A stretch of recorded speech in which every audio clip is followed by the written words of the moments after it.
Washington, D.C., FOSNA, crazy kinds of events. This guy is a nationally recognized figure. Baltimore, Boston, now in the Washington, D.C. area, worked for civil rights, racial equality, economic equality, workers' rights, Palestinian solidarity, and the co-chair of the Washington, D.C. Poor People's Campaign, senior pastor at Plymouth Congregational Church, United Church of Christ, on North Capitol in Washington, D.C. And we're, this is just a real delight. It's a real delight to welcome you here, especially this weekend. I'm going to say this tomorrow night, but those of you who are on my email list about Report to Nikos that I sent out earlier, shortly after midnight this morning, you know that it's the 31st anniversary of the First Intifada this weekend.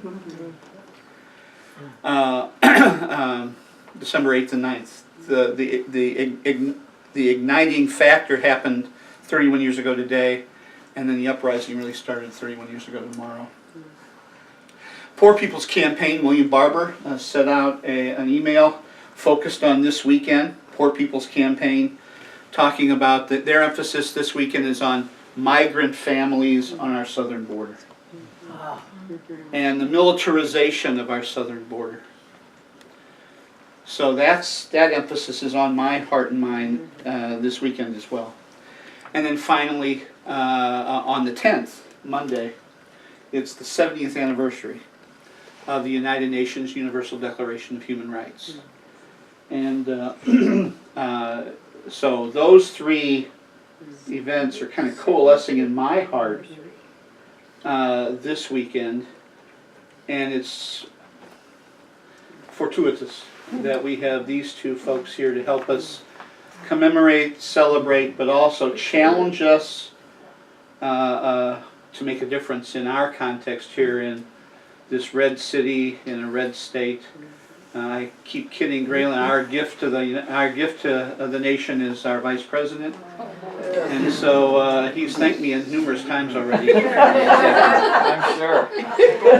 I've asked Graylan and Luci to just say a quick word, just 2 or 3 minutes about what's on their heart. I know you're in the middle of a campaign. You spent the day on the phone, Graylan. And then this is time for questions and answers and just comments. And maybe we can, like I say, Luci, you can lead us in a song or two from the Poor People's Campaign.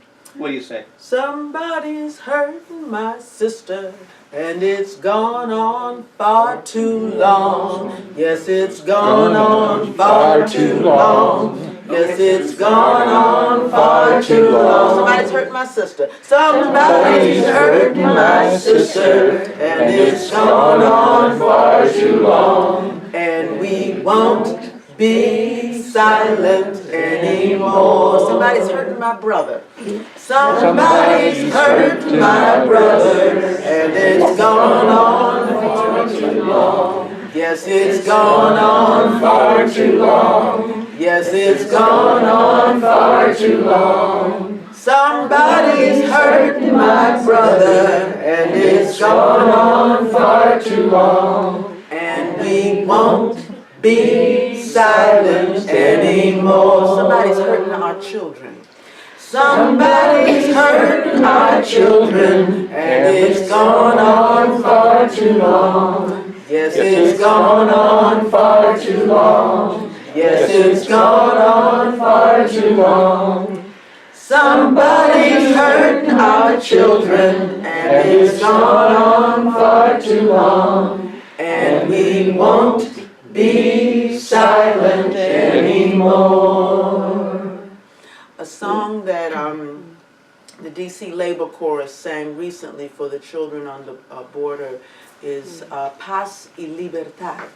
Paz y Libertad. And we sang for the children on the border, para los niños en la frontera, queremos paz y libertad. Para los niños en la frontera, queremos paz y libertad.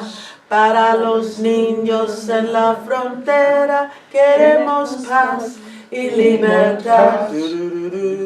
Paz, queremos paz y libertad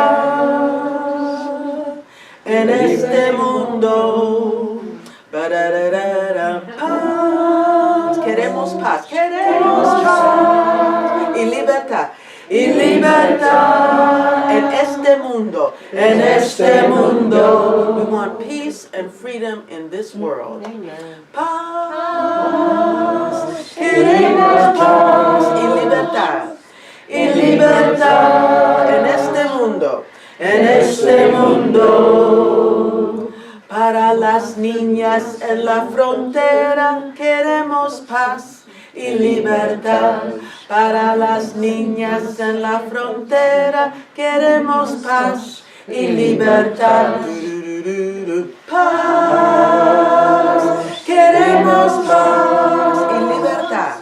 Y libertad en este mundo. Paz y libertad.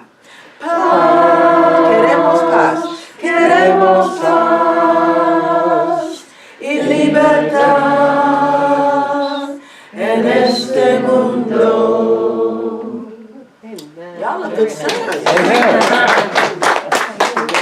And quick studies too. That's a song that's being sung all over the country in daycare centers, brought to us by Luis Orozco.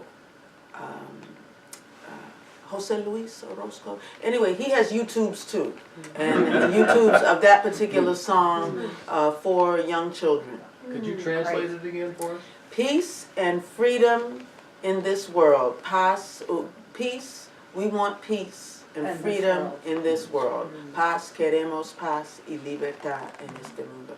And then para los niños, pues in Spanish, los niños could be the boys or the children, which is why I added the girls, so we have some gender balance. So los niños, children or boys, and las niñas is girls. Thank you. Yeah, wow. Maybe we'll close with one after we're done with the questions and answers. We'll close with one more, okay? Yes. Okay, Graylan, you want to share a word? Michael, it's good to be here, and it's good to meet all of you and to be in this beautiful home. And I just thank you for just welcoming us from Washington, D.C. And Lucy probably don't remember when I first met her. I think it was having to do with rate, utility rate increases. No. It was in Philadelphia in 1980. What was I doing? You were there at a Unitarian Universalist assembly, General Assembly. Oh my goodness. Okay. See? All right. Okay, so, and Lucy is very much the justice troubadour. And very much blesses not only us in D.C., in the D.C. metropolitan area, but really all over the country in terms of bringing message and forming community by people being able to engage in singing and a lot of the also creative arts. And so she has been doing this faithfully, at least since that time and before that time. Actually, I should put in a little plug for People's Music Network, peoplesmusic.org.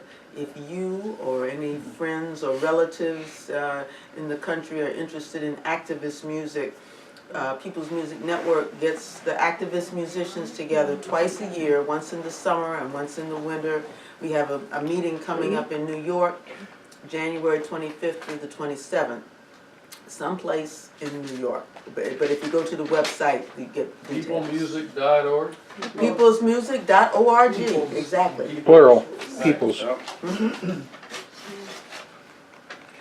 And I just want to probably start here, if it's okay with you all, because one of the things, you know, we hear people talk about, particularly in a lot of our liberal church movements, about social justice.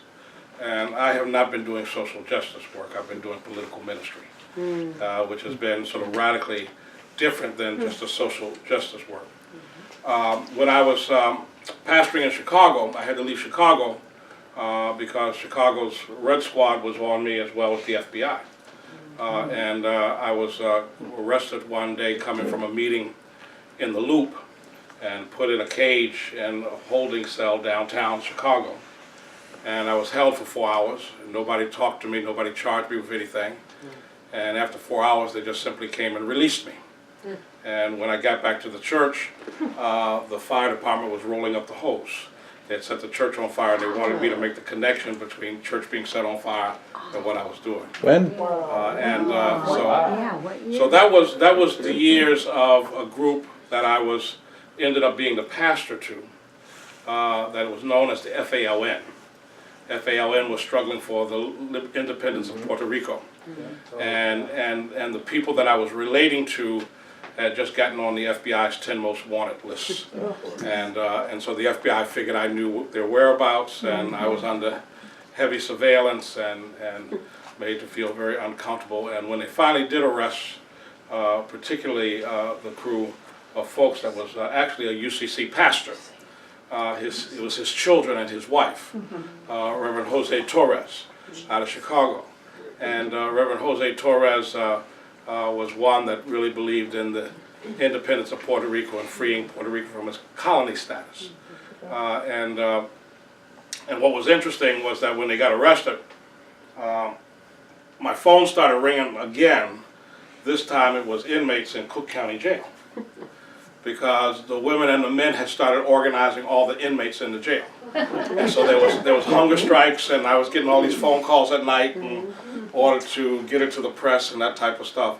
You know, it became clear that as they put the pressure on me, it was time to leave Chicago. And I left Chicago, and I sold all my furniture, and filled up my tank with gas, and had a little pocket money, and decided where I was going to drive to because I had no job. And I drove to Boston, Massachusetts, because of the racial upheaval that was going on in Boston, and started organizing in Boston, basically commandeered and took over a building that the city owned and began to squat in it and hold church and build a community organization in that building. And so when the city found out we were squatting there, it was much too late, because we had built a constituency, and we were ready for the battle. But what also happened in Boston was that numbers of groups started showing up. One is the FALN followed me to Boston and set up shop in the church. Then they were followed by a group that you may know the name, you may know of, a group that was called the Popular Front for the Liberation of Palestine. So they set up in the church. We also had Sinn Féin in the church, so it was a place of very, very radical causes. And I remember when I was under attack by the South Boston community because of my advocacy around racial justice, and folks had put a death threat out on me. I went and talked to Sinn Féin, and Sinn Féin went to South Boston. And I don't know what they did, but I never heard from any threat again from South Boston, right? Because that was their constituency. They were in Roxbury, right? And they were related. So things like that began to sort of get developed in terms of creating different relationships with different organizations, different people, and different movements. And so, and all of it had a very, not only a political focus, but obviously a focus around issues of justice. And so when I was in Boston for less than a year, and I ended up being arrested in Boston and charged with attempted murder of a police officer and about 15, 16 other charges, and they were trying to get me convicted to go to max security prison. You know, I was young, and I thought these folks were joking. And when I finally got out of the lockup and got home, I flipped on the news, and there was the district attorney, a guy named Newman Flanagan, holding a press conference, calling me an outside agitator who pretends to be a minister. That is a very dangerous character, and they're going to get 40 years in max security prison on me. And so that's when I knew they were serious, and I wasn't going to call my parents back in Baltimore because they would have a heart attack. And I just figured that I wasn't going to go for a public defender, so I had to figure out how we were going to break through that and how we were going to move through that. Long and short of that is that in the end, they failed in terms of getting a conviction, even though I was on trial for a year and a half, and so by the time we finally really got into court, the case had disintegrated for a number of reasons, but it had disintegrated. So I'll just say that because some of the people are still living. One just was killed, but that's mysterious language, I know, right?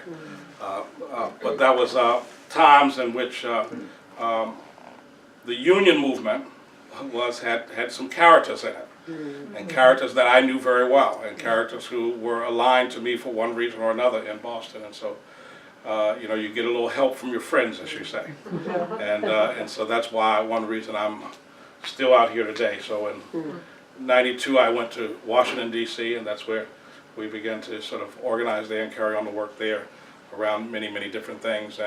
And as you lifted up earlier, we have an issue that I come straight from and I'm going to go back to, is that in June in D.C. we had an initiative on the ballot which was to eliminate the tip wage rate. And right now the minimum wage in D.C. is up to 13 and a quarter. If you're a tipped wage worker, you pay $3.89 an hour. And technically, your tip's supposed to make up the spread between $3.89 an hour. And it rarely ever does. Right, and it very rarely ever does, and you're not going to go mouth off to your superior because you're not going to have shifts, right? I mean, that's just the reality. And so what we did, and we won that. So we won that vote. We won that vote by 56% of the vote in June. The Restaurant Association weighed in and demanded that the City Council overturn the votes. And the City Council voted to overturn the votes and basically nullify it. And so now we are engaged in a referendum battle. And the referendum battle that we're engaged in D.C., because this is our colonial status. Every measure in D.C. that the City Council passes, even a repeal like that, has to be transmitted to Congress. And Congress has 30 days of review. And in those 30 days of review, Congress can just leave it lay on the desk, which then it becomes law, or Congress can veto it, and therefore basically nullify the votes that was voted in D.C. Right, so that's the colonial status of being in D.C. So that when the repeal was transmitted, it gave us 30 congressional legislative days in order to put a referendum on the ballot to try to overturn the City Council's overturn of the vote. But it would require 25,000 valid signatures in order to force a special election. And not to mention, you have a period, we had a period which was called a 10-day period of challenge. That challenge could come against the measure in Superior Court. So the Restaurant Association waited to the last day of the challenge at the 11th hour to file suit in Superior Court, which prevented us from getting the petitions. So if you think of it in this way, you know, you lost 10 days, and then I've lost another 7 days because of the court challenge, because we couldn't get into court immediately. It took us a week to get into court. And so we end up with 9 days now to collect 25,000 signatures. And so we're scrambling in D.C. right now. We got 150 people in the street collecting signatures, and that's why I'm praying it doesn't snow or rain or anything right now in D.C. that would hopefully give us the edge of being able to get it on the ballot. So those are the types of things that I deal with, and including the church. So, including the church, right? So folks, the floor is open for you to ask questions.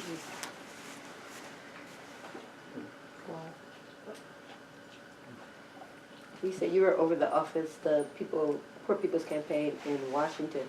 How many different offices does the Poor People's Campaign have across the U.S. right now? In most of the different states, with the exception of a few states, basically the Poor People's Campaign has sort of organized state by state. State by state. And I'm not sure, is there a remnant in Indiana? Indianapolis. Indianapolis, okay. That would make sense because Barbara's Disciple, and that's Disciple's headquarters.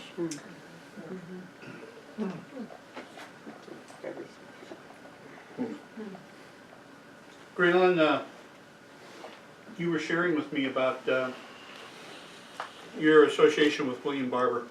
Say a word about who he is for the people in here who don't know who he is, and where you first ran into him. It was a wonderful story. Yeah, I mean,